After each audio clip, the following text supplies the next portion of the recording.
அனைவருக்கும் இனிய வணக்கங்கள். இன்றைய தினம் பி எடுகேஷன் யூடியூப் சேனலில் நுண்ணறிவு உழைச்சார் தொடர்பான மற்றொரு காணொளி ஊடாக உங்களை சந்திப்பதில் மகிழ்ச்சி. அந்த வகையில் இன்றைய காணொளியானது தகவல் ஒழுங்கமைப்பு வினாக்களை உள்ளடக்கிய தொகுப்பு 2ஆக அமைய இருக்கின்றது. அந்த வகையில் எமது யூடியூப் சேனலில் பயிரப்படுகின்ற இந்த அழகு ரீதியான நுண்ணறிவுகள் உங்களுக்கு பயனுள்ளதாக அமைந்தால் நீங்கள் ஏனையவர்களுக்கும் அதனை தெரியப்படுத்தி பயன்பெற உதவுமாறு கேட்டுக்கொண்டு தொடர்ந்து நாங்கள் இன்றைய வினாக்களுக்குள்ளே நுழையலாம். இந்த காணொளி ஊடாக இன்றைய தினம் 2 தகவல் ஒழுங்கமைப்பு வினாக்களை உங்களோடு பகிர்ந்து கொள்ள எதிர்பார்க்கிறேன். அந்த வகையில் இந்த வினாக்கள் உங்களுக்கு தேவையாயின் நீங்கள் நமது யூடியூப் சேனலில் இருக்கிற வாட்ஸ்அப் குழுவில் இணைவதன் ஊடாக நீங்கள் இந்த வினாக்களை பெற்றுக்கொள்ளக்கூடிய வாய்ப்புகள் இருக்கும். ரைட். இப்ப இதுல பின்வரும் வினாக்கள் ஒவ்வொன்றும் பின்வரும் தகவல்களை அடிப்படையாக கொண்டவை. ஒவ்வொரு வினாவுக்கும் உரிய சரியான விடையை குறித்து நிற்கும் இலக்கத்தை தெரிந்திருக்க. ரைட். அப்ப இதுல சில வினாக்கள் வினாவப்பட்டிருக்கின்றது உங்களுக்கு. அதுல சில தகவல்களும் தந்திருக்க. இப்ப தகவல்களை பார்த்தீங்கன்னு சொன்னால் குமரனின் வயது சங்கரனின் வயதின் 2 மடங்காகும். குமரனின் வயது சங்கரனின் வயதின் அரைவாசியாகும். சந்தானத்தினதும் சுந்தரத்தினதும் வயதுகள் சமம். நடேசனின் வயது சங்கரனதும் குமரனின் வயதுகளின் கூட்டுத்தொகைக்கு சமம். நாதனின் வயது நடேசனின் சுந்தரனதும் குமரனதும் வயதுகளின் கூட்டுத்தொகைக்கு சமம். சந்தானத்தினதும் நடேசனதும் குமரனதும் வயதுகளின் கூட்டுத்தொகைக்கு சமனாக இருக்கும். சந்தானத்தினது வயது நடேசனதும் குமரனதும் வயதுகளின் கூட்டுத்தொகைக்கு சமமாக இருக்கின்றது. இப்ப யாருக்கு என்ன வயதுன்றது எங்களுக்கு தெரியாது. ஆனா நாங்கள் ஒரு கற்பனையான ஒரு வயதை நீங்கள் இதுல போட்டுக்கொள்ளலாம். இதுல பாருங்க, இந்த 2வது தகவல்ல அரைவாசி என்ற ஒரு விடயம் சொல்லப்பட்டிருக்கு. அப்ப அதை வச்சுக்கொண்டு நாங்கள் மற்ற ஆக்களுக்குரிய வயது எடுக்கலாம். பரதனின் வயது சங்கரனின் வயதின் அரைவாசி. அப்ப சங்கரனுக்கு ஒரு முழுத்தானத்தை கொடுக்கும்போது அது இந்த அரைவாசி பரதனுக்கு வரக்கூடிய மாதிரி ஒரு கற்பனையான ஒரு இலக்கத்தை நான் போட போறேன். இதுல எங்களுக்கு வயதின் எண்ணிக்கை கேட்கல 6 கூட 6 குறைய அப்படியான 6 மூத்தவர் இளையவர் தொடர்பான வினாக்கள்லாம் கேட்கப்பட்டிருக்கிறது. அப்ப நாங்கள் இதுல ஒவ்வொரு தட்ட பேரையும் இதில் எழுதி கொள்வோம். இதுல நீங்கள் ஆங்கிலத்தை விட தமிழ்ல எழுதுறது சுகம். இரண்டால் ஒரே விதமான அந்த குழப்பத்துக்காக அப்படிதான் தெரியுது. ஒரே எழுத்துக்கள் துவங்கக்கூடிய பேர்கள் இருக்கு. முதல் எழுத்துக்கள் ஒரே எழுத்துக்கள் துவங்கக்கூடிய அளவுக்கு பேர்கள் இருக்கு. அப்ப நாங்கள் இதுல ஆங்கிலத்துல எழுதுறதை விட தமிழ்ல எழுதுறது சுகம்.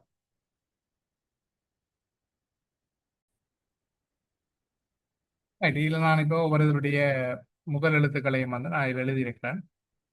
இதுல நான் உங்களுக்கு ஏற்கனவே சொன்னான் முதல் எழுத்துக்கள் நான் எழுதியிருக்கிறேன். அதுல பரதனின் வயது 2வதா சொல்லப்பட்டிருக்கிறது. உங்களுக்கு தெரியும் தகவல் ஒழுங்கமைப்புல ஆரம்பத்தில் இருக்கிற தகவலை எல்லா நேரமும் பயன்படுத்த சில வழக்கு கீழே இருக்கும், சில வழக்கு இடையே இருக்கும். இப்ப நீங்கள்லாம் தீர்மானிக்கணும். பெரும்பாலும் கீழே இருந்து கொண்டே பார்த்தீங்கன்னா அதிகமான விடயங்கள் அந்த கீழே இருக்கிறதா தான் இருக்கும். ஒரு சில விடயங்கள் மேலேயும் இடையக்குள்ள தகவலை உடைக்கிறதுக்கான விடயங்கள் அதில் இருக்கு. இதுல பரதனின் வயது சங்கரனின் வயது நரவாசியா. அப்ப சங்கரனுக்கு நான் ஒரு கற்பனையில இதுல முதலாவது குமரன், அடுத்த சங்கரன், அடுத்த பரதன், அடுத்த சந்தானம், சுந்தரம், இதால நடேசன், நாதன், இவ்வளவு பேர் நான் குறிப்பிட்டிருக்கிறேன். அப்ப இதுல எங்களுக்கு பரதனின் வயது சங்கரனின் வயது நரவாசியாகும். அப்ப சங்கரனுக்கு கற்பனையில ஒரு 10 வயதுன்னு சொல்லி தீர்மானிக்கிறேன். அப்ப சங்கரனின் வயதின் அரைவாசி பரதன் வயது. அப்ப பரதனுக்கு 5 வயதாக இருக்கு. சரிதானே? ரைட். இனி பாருங்க, குமரனின் வயது சங்கரனின் வயது. இனி நீங்கள் இதுல பாருங்க, சங்கரன் பரதன் இந்த 2 பேர்ட்டையும் தான் இப்ப எங்களுக்கு நாங்கள் கற்பனை தடவை போட்டிருக்கோம்ல. இனி இவிய வச்சுக்கொண்டுதான் நாங்கள் மிச்சாக்களுக்குரிய வயதுகளை தீர்மானிக்க வேணும். அப்ப இதுல பாருங்க, சங்கரன் வயது 10 தெரியும். ஆகவே குமரனின் வயது சங்கரனின் வயதின் 2 மடங்காகும். 2 மடங்குண்டா குமரனின் வயது சங்கரன் வயது. சங்கரனுக்கு 10 வழி, அதில் 2 மடங்கு குமரனுக்கு 20 வயதாக இருக்கலாம். இது கற்பனை தரவா. எங்களுக்கு 6 மூத்தவர் இளையவர்ன்றதுக்காக தான் நாங்கள் அதை பதிவு செய்கிறோம். ஒரு கற்பனையான எண்ணம் எடுத்துக்கொண்டு நான் 10 எடுத்து சொன்னால் அது அரைவாசி தேவைப்படுது. ஒரு இலக்கத்தின் அரைவாசி. அப்ப அது சமனா வரும், ஈஸியா இருக்கும்ன்றதுக்காக அந்த இலக்கத்தை எடுத்தினான். நீங்கள் வேறு இலக்கம் எடுக்கணும் எடுக்கக்கூடாது அப்படி எந்த நிபந்தனை இல்லை. அல்லது நீங்கள் ஒரு அட்சர கடந்த குறியீட்டை பயன்படுத்தலாம். சரியான கணித ரீதியான ஆக்கள் அப்படியான குறியீட்டை பயன்படுத்தி இதை செய்யலாம். சரியான இப்ப நாங்கள் கணித ரீதியான இப்போ அட்சர கணித கோவையை பயன்படுத்தினோம்னா ஓகே கணிதம் அப்படி என்று சொல்லி குழப்பமடைய சந்தர்ப்பங்களும் இருக்கு. இப்போ கணிதத்தை பற்றி அல்லது பெரிய அளவில் ஆர்வம் காட்டாத ஆக்கள் இப்படியான விடயங்களை நீங்கள் பயன்படுத்தினீங்கன்னா இலகுவாக நீங்கள் இந்த நுண்ணறிவுகளை அணுகக்கூடியதாக இருக்கும். ரைட். அப்ப இதுல வந்து இப்ப குமரன் வயது எடுத்துட்டோம். அடுத்து சந்தானத்தினதும் சுந்தரத்தினதும் வயதுகள் சமம். சுந்தரத்தின் வயதும் தெரியாது, சந்தானத்தின் வயசும் தெரியாது எங்களுக்கு. அடுத்த வருவோம் நடேசனின் வயது சங்கரனதும் குமரனதும் வயதுகளின் கூட்டுத்தொகைக்கு சமம். அப்ப நடேசன் வயதை நாங்கள் கூடலாம். ஆற்ற வயதுன்னு சொன்னால் சங்கரன் வயதையும் குமரன்றையும் கூட்ட பெறும். ஆகவே நடேசனுக்கு வந்து 20 + 10 30ன்னு சொல்லி நான் இதில் போகிறேன். அப்போ அவருக்கு 30 வயசு. என்ன செய்யறாங்கன்னா குமரன்றையும் சங்கரனதும் வயதையும் கூட்டுத்தொகைக்கு சமனாக இருக்கு. அடுத்த நாதனின் வயது நடேசனதும் சுந்தரத்தினதும் குமரனின் வயதுகளின் கூட்டுத்தொகை சமம். நடேசன் வயது தெரியும், சுந்தரத்தினது வயது தெரியாது, குமரனின் வயது தெரியும். அப்ப இதுக்கு நாங்கள் இப்போதைக்கு இப்படி எடுக்கிறோம். அடுத்ததுக்கு பார்ப்போம். சந்தானத்தினதின் வயதும் சந்தானத்தினது வயது நடேசனின் குமரனின் வயதுகளின் கூட்டுத்தொகை சமம். அப்ப நடேசனுக்கு 30, குமரனுக்கு 20, ரெண்டையும் கூட்டத்தான் என்ன வரப்போகுது 20ம் 30ஐயும் கூட்ட அரை வயசு வருது என்றால் சந்தானத்தின் வயது வருது. பாருங்க திருப்ப வாய்ச்சி பாருங்க. சந்தானத்தினதும் வயது நடேசனதும் குமரனதும் வயதின் கூட்டுத்தொகைக்கு சமமாகும். ஓகே தானே? ரைட். இப்ப நாங்கள் இடையில விட்டதை பாருங்க. மேலே நாதனின் வயது நடேசன் சுந்தரம் குமரன் இப்ப 3 பேர்ட்ட வயது தெரியும் எங்களுக்கு? இல்லை தெரியாது. சுந்தரன் வயது தெரியாது. அடுத்தது பாருங்க. அதுக்கு மேலே இருக்கு நடேசனின் வயது சங்கரனதும் வயதின் குமரனதும் வயதின் கூட்டுத்தொகை சமம். அதை எடுத்துட்டோம். சந்தானத்தினதும் சுந்தரத்தினதும் வயது சமனா. ரைட். சந்தானத்தினதும் சுந்தரத்தினதும் வயது சமன் என்றபடியே சந்தானத்துக்கு 50, சுந்தரத்துக்கு வாங்கும். ஓகே. இப்ப அடுத்த நாதன் வயதை காணலாம். நாதனின் வயது நடேசன் வயதுக்கும் அதே மாதிரி குமரன் வயதுக்கும் நாதனின் வயது குமரனின் வயது சுந்தரத்தினதன் வயது கூட்டுத்தொகை சமம். சுந்தரத்தினதன் வயது குமரன் வயது. இப்ப சுந்தரன் 50, ஆகவே 100 வயது வரும். ஓகே தானே? எவ்வளவு தகவலும் இருக்கு. இதை வச்சுக்கொண்டு நாங்கள் யார் மூத்தவர் இளையவர்னு சொன்னா சரி. இவர்களில் இளையவர் யார்? இளையவர் உங்களுக்கு தெரியும் பரதன். பாருங்க அவர் தானே குறைஞ்ச வயசு இருக்கு. அப்ப பரதன் சொல்லும் போது பரதனுக்குரிய விடைக்குரிய இலக்கம் வந்து 3. தயவு செய்து அதை நீங்கள் கவனத்தில் எடுக்க வேணும். விடைக்குரிய இலக்கம் இப்ப கடைசியாக நடைபெற்ற பரீட்சையில் எனக்கு தெரிந்தவர்கள் சில பேரை அந்த தவற விட்டிருந்தார்கள். இலக்கங்கள் எழுத வேண்டிய இடத்துல அன்லைன் பண்ணி போட்டு வந்தவை அந்த பேப்பர் திருத்தப்படாது அல்லது அந்த விடை வினாக்கள் வந்து திருத்தப்படாதுன்றதாங்க. இப்போ சொல்றப்பட்டிருக்கிற அறிவுறுத்தலை கட்டாயம் நாங்கள் பின்பற்ற வேணும். என்ன சொல்லியிருக்கிறோம் அதைத்தான் செய்ய வேணும். அது போட்டி பரீட்சை ஒரு உத்தியாகவே பார்க்கப்படுது. ரைட். அடுத்தது இவர்களில் மூத்தவர் யார்? யாரு மூத்தவர்? நாதன். அப்ப நாதன் எத்தனையாவதுன்னு சொன்னா 4வது விட. அடுத்தது பாருங்க. சந்தானத்தினரின் வயது சந்தானத்தின வயது கேட்டீங்கன்னா அது 50 வயது. 50 வயதுன்னா இப்படி பார்ப்போம். குமரனின் வயது இருமடங்கு. குமரனுக்கு 20, அது இந்த இருமடங்கு 40. அப்ப அந்த விட வராது. ரைட். அடுத்தது பார்த்தீங்கன்னு சொன்னால் சங்கரனின் வயதின் 6 மடங்கு. சங்கரன் வயது 10, அது 6 மடங்கு 60. ஆகவே அந்த விடையும் எங்களுக்கு வராது. அப்ப இது இந்த விட போல இந்த விடையும் போல. அடுத்த நடேசனின் வயதின் 2 மடங்கு. நடேசனுக்கு வயது 30, அது 2 மடங்கு எங்களுக்கு 60 போயிடும். நாதனின் வயது நிறவாசி. நாதனுக்கு 100, அது நிறவாசி 50. ஆகவே சந்தானத்துக்கும் 50 தான். ஆகவே அதில் 4வது விடை வந்து பொருத்தமானதாக இருக்கு. 33க்கு விடை 4.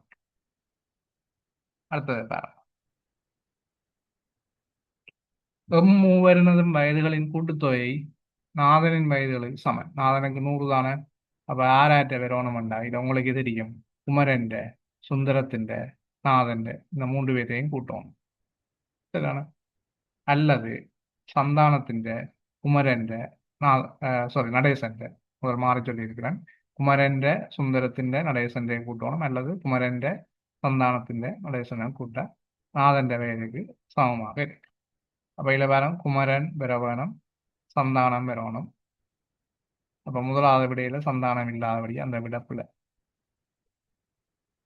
அடுத்தது பாருங்க, ரெண்டாவதுல சந்தானம், சங்கரன், பரதன். அப்ப இதுல வந்து 3 பேரும் வந்து பொருத்தம் இல்லாத ஆக்கள். அடுத்தது சந்தானம் 50 வயசு, நடேசனுக்கு 30, சுந்தரத்துக்கு 50. அப்ப இதுவும் வந்து நாதன்ற வயதை விட கூட போயிடுது.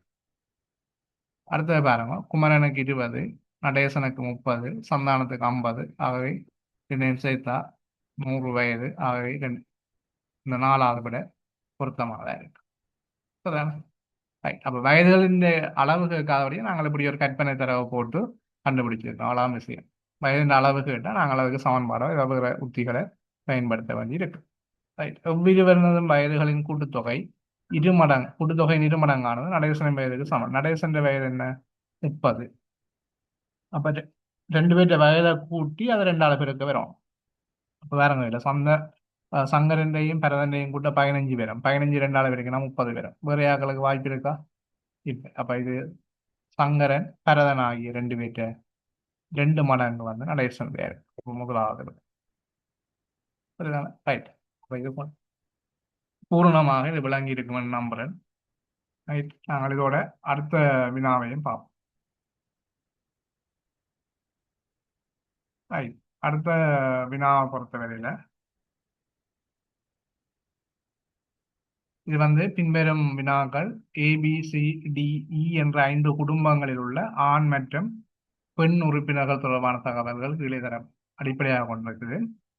ஒவ்வொரு குடும்பத்திலும் பெற்றோர் மற்றும் பிள்ளைகள் தவிர வேறு எந்த உறுப்பினர்களும் இல்லை. அப்ப பெற்றோரும் இருக்குது, பிள்ளைகளும் இருக்கு. அது ஆணா இருக்கலாம், பெண்ணா இருக்கலாம்.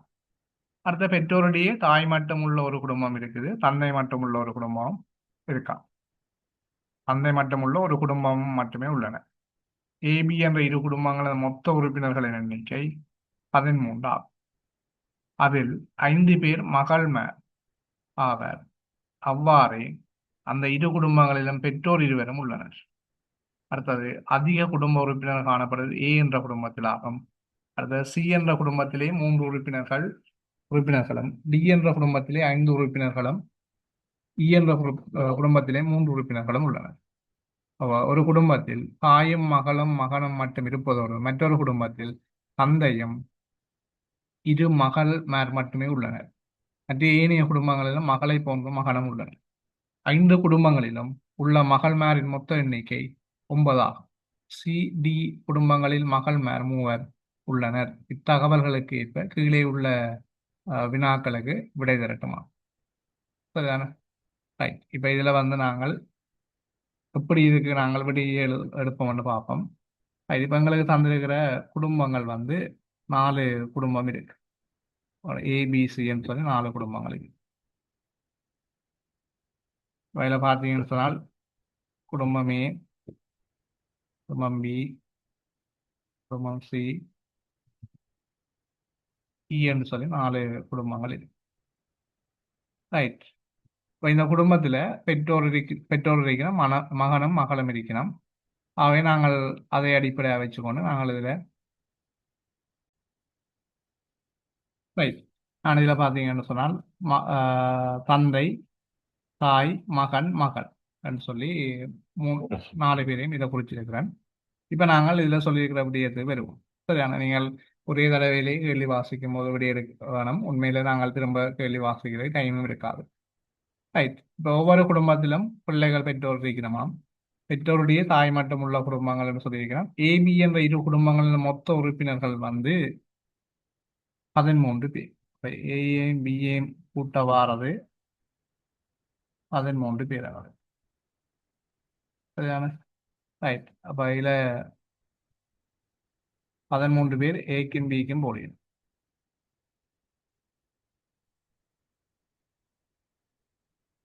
அடுத்தது பாருங்க, அதில் 5 பேர் மகள்மார். அப்ப இதுல 5 பேர் இங்க மகளுக்குள்ள வந்து 2 பேருக்கும் சேர்த்து தான் போகலாமா? 5 பேர் மகள்மார் வந்துருக்கணும். அப்ப 8 பேர்ல ஒரு தாய் இருக்குது, ஒரு தந்தை இருக்குது. அது சொல்லியிருக்கிறேன் கீழேயா, தாயும் தந்தையும் இங்கே இருக்கிறேன். அப்ப 13ல 9 பேர் போயிருந்தேன். 9 பேர் போனா மகன்மார் எத்தனை பேர்? 4 பேர் அதுல போ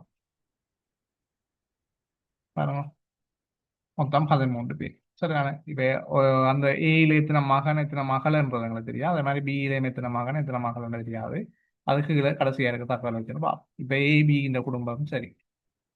அதிக குடும்ப உறுப்பினர்களை காணப்படுவது ஏ என்ற குடும்பத்தில். அப்ப இந்த 13ல நாங்க ரெண்டா பிரிச்சோம்னு சொன்னா, ஒன்றில் 7 ஏக்கு கொடுக்கணும், அடுத்தது 6 பிக்கு கொடுக்கணும். அதிக எண்ணிக்கைனா நாங்கள் அப்படி வச்சுக்கொள்வோம். ஒன்றை குறைப்பான்மை தாங்கள் ஆக குறைக்கிறத விட ஒரு வித்தியாசத்தை வச்சுக்கொள்ளலாம். அதிகம் அங்கதான் இருக்கு. ரைட். அப்ப ஏக்கு வந்து அதிகமான உறுப்பினர்கள் இருக்கு. அது 7 பேர் ஏழு என்று எடுப்போம். ரைட். அடுத்தது பாருங்க, சி என்ற குடும்பத்தில் 3 உறுப்பினர்களும், டி என்ற குடும்பத்தில் 5 உறுப்பினர்களும், இ என்ற குடும்பத்தில் 3 உறுப்பினர்கள் உள்ளனர். அப்ப இந்த தாய் தந்தை இல்லாத குடும்பம் சியும் ஈமா தான் இருக்க போகுது. இங்க தந்தையோ தாயதோ இல்லை. மற்ற டிக்கு 2 பேரும் இருக்கிறோம். தந்தையும் இருக்குது, தாயும் இருக்கு டிக்கு. அப்ப இங்கதான் சியிலையும் ஈலையும் தான் அந்த பிரச்சனை வரப்போகுது. சி என்ற குடும்பத்துல 3 பேர், இ என்ற குடும்பத்துல 3 பேர். ரைட். அடுத்தது, ஒரே குடும்பத்தில் தாயும் மகளும் மகனும் ஒரு குடும்பத்துல ஏதோ ஒரு குடும்பத்துல தாயும் மகனும் மகளும் மட்டும்தான் இருக்கிறான். மேலும் ஒரு குடும்பத்தில் தந்தையும் 2 மகள்மாரும் உள்ளனர். மற்ற ஏனைய குடும்பங்களிலும் மகளை போன்ற மகனும் உள்ளனர். 5 குடும்பங்களிலும் மொத்த மகள்மாரின் எண்ணிக்கை 9 ஆகும். அப்ப 5 மகள்மார் ஏக்கு பிக்கு போயிருந்தோம். மிச்சம் 4 பேர் இருக்கணும். அந்த 4 பேர்ல நாங்கள் சிக்கு அல்லது பிக்கு வந்து தந்தையோட 2 மகள்மாரை நாங்கள் கொடுக்க வேண்டி இருக்கு. ரைட். அடுத்த சிடி குடும்பங்களில் மகள்மார் 3 உள்ளனர். அப்ப இதை வச்சு கொண்டு போவோம். சிக்கும் டியிலையும் சியிலையும் டியிலையும் மகள்மார் எத்தனை பேர் இருக்கணும்? 3 பேர். சரிதானே? அப்ப 8 பேர் போய் மொத்த மகள் இங்க சொல்லியிருந்தது எங்களுக்கு 9 பேர். அப்ப 8 சியும் டியிலையும் வந்து 3 மகள்மார் இருக்கணுமா? அப்ப அதுல 3 போனா 8, மொத்தம் இன்னைக்கு 9. அப்ப ஈக்கு வந்து ஒரே ஒரு மகள்லாம் வேணும். அப்ப ஈ வந்து இந்த குடும்பம் இருக்கா? இது ஒரு குடும்பத்தில் தந்தையும் 2 மகள்மாரும் இருக்க ஈல வாய்ப்பு இல்லை தானே? ஓகே. அப்ப ஈ எந்த குடும்பமா இருக்குமானா, ஒரு குடும்பத்தில் அவ 3 பேர் தானே ஈல. ஒரு குடும்பத்தில் இப்ப ஈல 3 பேர்,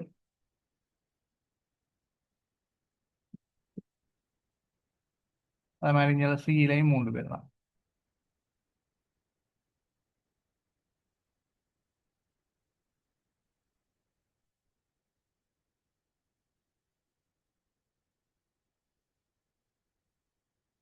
ரைட். இதுல ஈல 3, சியில 3, டியில 5 பேர்.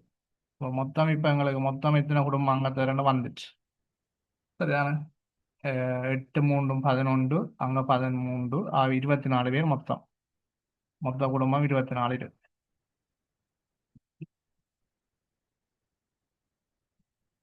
ரைட். இப்ப அப்ப இது சிய கண்டுபிடிச்சிடும். எந்த குடும்பம்னா, ஒரு குடும்பத்தில் தாயும் மகளும் மகனும் மட்டும் உள்ளனர். அப்ப இதுதான் அந்த குடும்பமா இருக்கணும். இங்க தந்தை இல்ல. இதுதானே? நாங்க ஒரு மகள் தானே போயினோம். ஒரு மகன், ஒரு மகள், தாய். இந்த 3 பேரும் இதுக்கு வந்துருக்கு. அடுத்தது பாருங்க. அப்ப சி வந்து அந்த 3 பேருள்ள குடும்பத்துல தந்தையும் 2 மகள்மாரும் மட்டும் பேர். அப்ப தந்தை ஒரு ஆள் இருக்க போது சியில, தாய் இல்ல. Right. இங்க வந்த மகள்மார்ல 2 பேர் வந்து. இப்ப 2 பேர்னா இதை வெட்டுவோம்.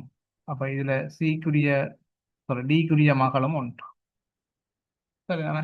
ரைட். இப்ப இந்த விஷயம் வந்தாச்சு. இனி நாங்க கேள்விக்குள்ள பெறலாம். வினயமா இல்லை அப்படி எங்களை எடுத்தாச்சு. தேவையான பார்ப்போம். அவனது குடும்பத்தில் உள்ள மொத்த உறுப்பினர்களின் எண்ணிக்கை எத்தனை பேர்? அப்ப இந்த 5 குடும்பம் உண்டு. அது கேள்வியில குழப்பம் இருக்கு. 5 குடும்பத்துல மொத்த உறுப்பினர் 24 பேர்.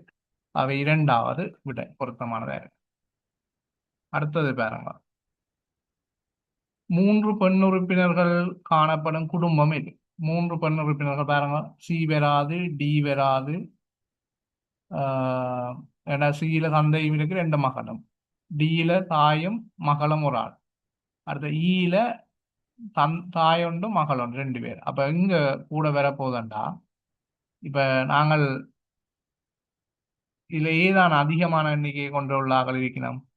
அப்ப மூன்று உறுப்பினர்கள் வந்து நாங்கள் ஏ சொல்லலாம். சரிதானே? ரைட். அதிக உறுப்பினர் ஏக்கு கொடுக்கிறபடியால் நாங்கள் மகள் மேல அதிகமான ஆக்களை ஏக்கு கொடுக்கலாம். அப்ப இதுல மூன்று பெண் உறுப்பினர்கள் காணப்படும் குடும்பம் இது. மூன்று பெண் உறுப்பினர்கள். ஓகே, மூன்றை விட கூட வந்து இங்கே வேற வாரதுக்கான வாய்ப்பு இருக்கு. எங்க என்று சொன்னால் ஏக்கு வாரதுக்கான வாய்ப்பு இருக்கு. அப்ப மூன்று குடும்பம் உள்ள மூன்று பேர், மூன்று பெண் உறுப்பினர்கள் உள்ளன்னு சொன்னால் பார்க்கலாம். இந்த கேள்விக்குறியபடியே நாங்கள் கடைசியா பார்ப்போம். அடுத்த மகன்மார் இல்லாத குடும்பமாக அமைவது யார்? மகன்மார் இல்லாத குடும்பம் என்று சொன்னால் சியா தான் இருக்கும். ஏன்னா சிக்கு பேர் ஆகும் மகன்மார் பாருங்க. ஏன்னா மொத்தம் மூன்று பேர் இல்ல, இப்ப மகன்மார் இல்லையா அதுல. சரிதானே? அப்ப இதுல வந்து டிக்கு அஞ்சு பேருன்னா ரெண்டு மகன்மார் இருப்பேன். சரிதானே? அப்ப மகன்மார் இல்லாத குடும்பம் வந்து சி. அப்ப அதுக்குரிய விட வந்து ரெண்டாவது விட. ரைட். அடுத்த வினாக்கு போவோம். மகள்மார் குறைந்த எண்ணிக்கையில் காணப்படும் குடும்பம் வெற்றுள்ளது. மகள்மார் குறைந்த எண்ணிக்கையில காணப்படுறது டி வராது. டியை விட மகள் இந்த எண்ணிக்கையில குறைவா, எங்க குறைவா இருக்காருன்னு சொன்னா ஈல ஒரு ஆள் இருக்குது மகள், சியில ரெண்டு பேர் இருக்கிறோம். இதுல இருக்கிறதுல பொருத்தமானது இ. மற்ற ஆக்களுக்கு நாங்கள் இப்ப ஒன்றாளு கூட ஏக்கு கூடவும் பிக்கு குறைய கொடுத்தாலும் அங்க ரெண்டு மகள் மேர் இருக்கணும். சரியான. அப்ப மகள் மேர் குறைந்தன்னு சொன்னா நாங்கள் இங்க ஈயத்தான் சொல்லலாம். சரியான. அடுத்தது ரைட். இவ்வளவுதான் இதுல கேள்வி. அப்ப நாங்கள் இதுல மூன்று பெண் உறுப்பினர்கள் என்று சொன்னால் பேய்க்கு மூன்றை கொடுத்தோம்னு சொன்னால் அஞ்சு மகள் மேல மூன்று மகள் மேல கொடுப்போம். இதுல ரெண்டை கொடுப்போம். அப்ப இங்க வந்து மூன்று பெண் உறுப்பினர்கள் இருக்க வாய்ப்பு இருக்கு. நாலும் ஒன்றும் கொடுக்கறதுக்கான வாய்ப்பு இல்லை. சரி, இந்த அதிகமான எண்ணிக்கை வந்து ஏக்கு தான் இருக்க போகுது. அப்ப நாங்கள் ஒரு ஆளை கூட கொடுக்குறோம். ரைட். அப்ப எங்களுக்கு எத்தனை பெண் உறுப்பினர்கள் என்று சொல்லிங்க. அப்ப மூன்று, ஐந்து மகள் மேல ரெண்டு பேருக்கு நாங்கள் அதிகமாகவும்,